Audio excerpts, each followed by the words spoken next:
Morning. It is. I had a very clear intention to be sitting here. Obvious. Yes. Been looking at purpose lately, and I've been listening to CDs, and I get that, knowing the rules of the game make the game more fun. And that's the purpose. Fun.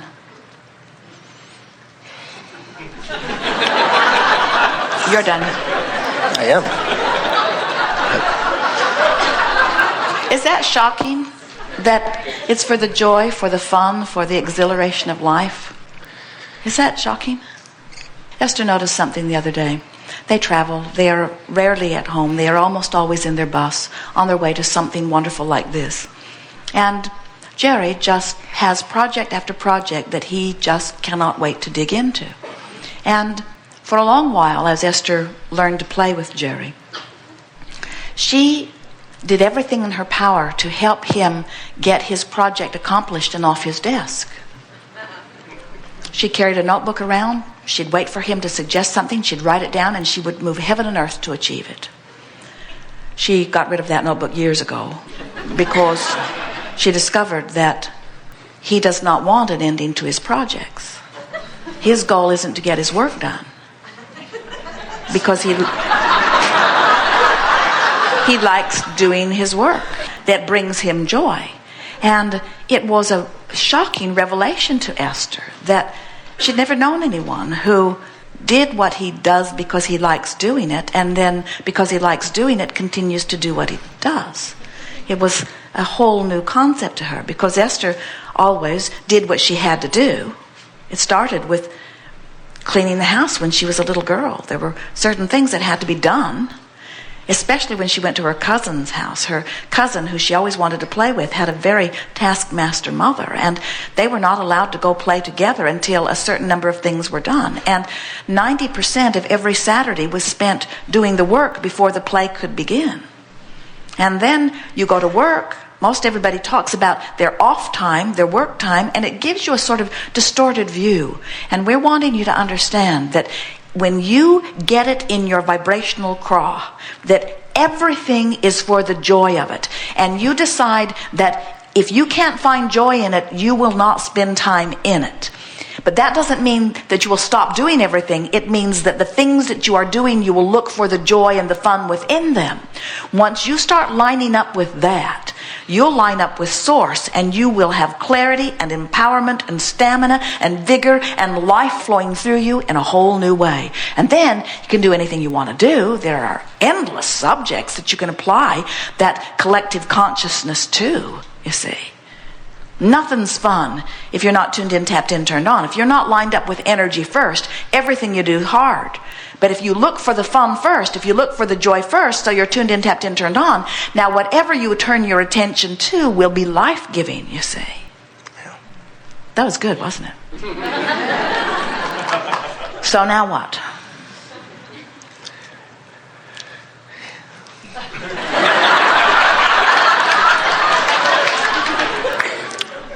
Well, the part of me that's resisting it thinks there should be more. What? More purpose? So let's say that you're living some life and an idea of something occurs to you softly. But like most people, instead of thinking about it and why you want it and trying to imagine it, most of you think about where you are in relationship to it. So you sort of contradict the energy. So you don't really let it get flowing.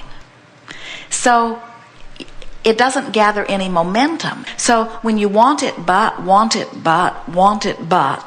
you don't get any momentum going, and then you begin feeling sort of stagnant.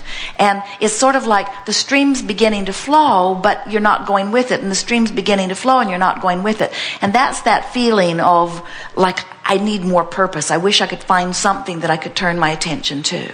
And we're not kidding you. If you could just talk about what you want, no matter how mundane or insignificant it seems in comparison with other things you have going on, or that you see going on around you, if you could talk about why you want that a little more and stay focused upon it a little more, you'd gain a little momentum that would call you still further.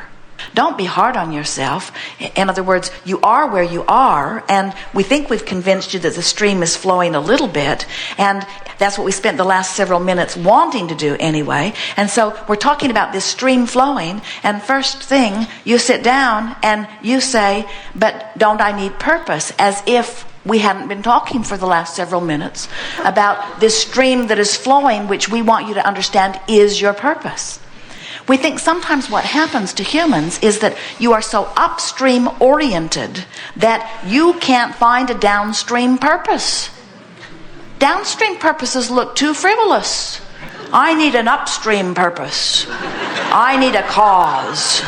I need something important, something that I could write a book about. Nothing you want's upstream and everything that you want's downstream. Really, it is. Well, in all the work I've done, every time I look at purpose, I always come back to, a state of beingness, just, loving, learning, growing, and then well, if you it's keep like, coming up with the right answer, why are you probing further? Okay, so here it is. I'm sitting here because I need confirmation that I'm on the right track. Well, the fact that you need confirmation means you're a little off the track. I got it. I get that. When you understand that you're looking for that sensation of joy, what you're actually saying is, I get it that my guidance is what I'm reaching for. And when you look outside of that feeling for confirmation, now you're asking the peanut gallery. And we are even including ourselves in the peanut gallery.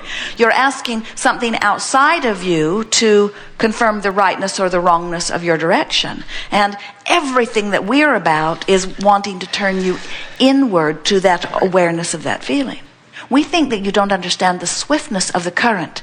And sometimes without committing to, you sort of dangle your feet in. And if you and the current sort of gives you that uncomfortable sensation where if you would just let go, the current would take you, and we promise you won't drown. The current will take you to the places that you want to be. As you're flowing, you'll start recognizing more and more of the things that you've been asking for. If you could get a bird's eye view into your vibrational escrow, we could not even find words to describe the magnificent things that you've created. And we think you're trying too hard to micromanage it, and that's why we think the best question that has ever been asked of us, you ask when you first sat down, what is my ultimate purpose? That's what we heard you say, and that's why our answer, flippant as it may have sounded to so many of you, is the ultimate answer that you must reach for. The purpose of your life must be for the joy of it, for the fun of it, for the exhilaration of it. And when you're willing to turn just for those reasons, then this stream will take you to all of those very meaningful, purposeful things that your life has helped you carve out. In other words, there's much that's going to be not only magical but meaningful for you. People will watch you in the creation that is before you, and they will not call you a frivolous creator. When we say fun, we're not sending you to clown school. We're not talking about frivolous things. We're talking about it's fun and joyful to do those meaningful things. But when you're fixated on meaningful things for which you have no conscious awareness of when or who or how it's going to unfold, then you get yourself in contradiction to your own energy. You got to relax. You got to give yourself a break. Right. We have enjoyed this interaction immensely. It is delicious to come together with those like you who are coming to know who you are. Is it possible to do a rampage of well-being for us? You have come forth from your non-physical perspective into what we see as the most dynamic and perfect of environments anywhere. You have come forth into the leading edge of thought.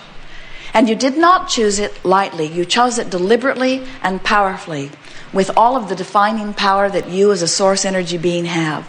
And you said, I will go forth into this magnificent physical time-space reality of great variety and diversity, for I know within it I will find so much that I can turn my undivided, meaning my source energy, attention to. You said, I know the beauty of this place. And in this place of diversity, the beauty that I'm speaking of is not only the stuff that I think I want, that I would like my nest to be feathered with. but it is the stuff that I don't want that helps me to more explicitly define what I do want.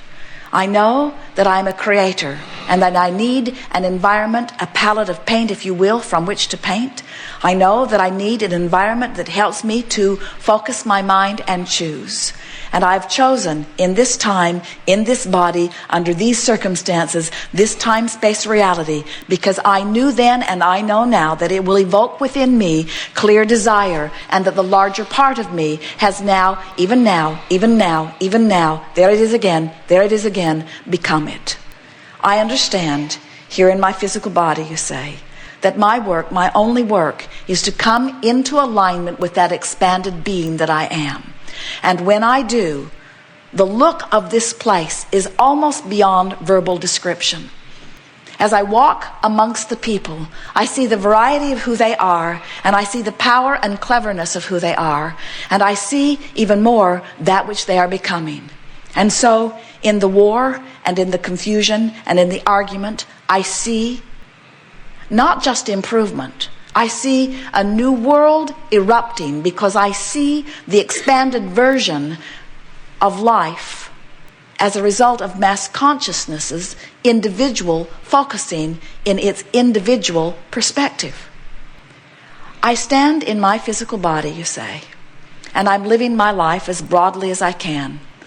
And I'm squabbling about salt, and I'm worried about this, and I'm worried about that. But I am defining who I am by reaching for source energy's perspective relative to each thing that I live. And as I allow myself to come into concert with that which is source, as I live the details of my day-to-day life experience, I let myself in on the benefit of all of those generations that have gone before. And most important, I let myself in on the benefit of that which I've created right here, right now, in this body, in this physical time-space reality. As we watch you from our non-physical vantage point, the appreciation we feel for that which you are cannot be accurately spoken in words. But we want you to know, as clearly as Esther can find the words for us to express to you, we want you to know that everything that you are living is causing an expansion of that which you are, and therefore an expansion of that which we are. And we revel in that expansion. We never for a moment mourn you're not coming along with us. We never for a moment, frankly, even notice that you haven't come along.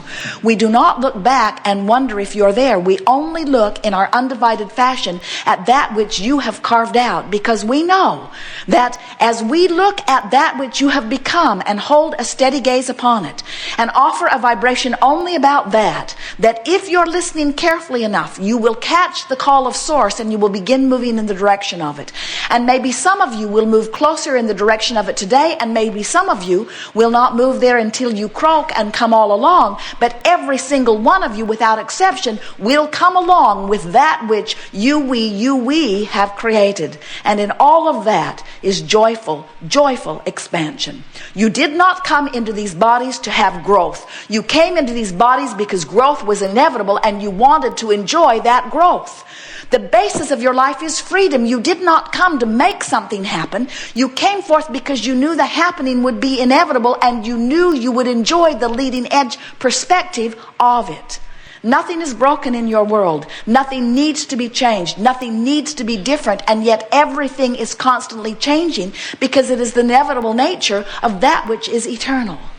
So as you decide to go with the flow of your eternal nature, and as you stop nitpicking about the way in which you go, and you just understand that you cannot help but go, and you stop comparing yourself to the way others are going, and you stop criticizing them because they're not doing it right, or criticizing you because you're not doing it right, and instead you see yourselves all as adding to the contrast that is adding to the expansion, in time you will find yourselves, as we find ourselves, in love with each and every one of you.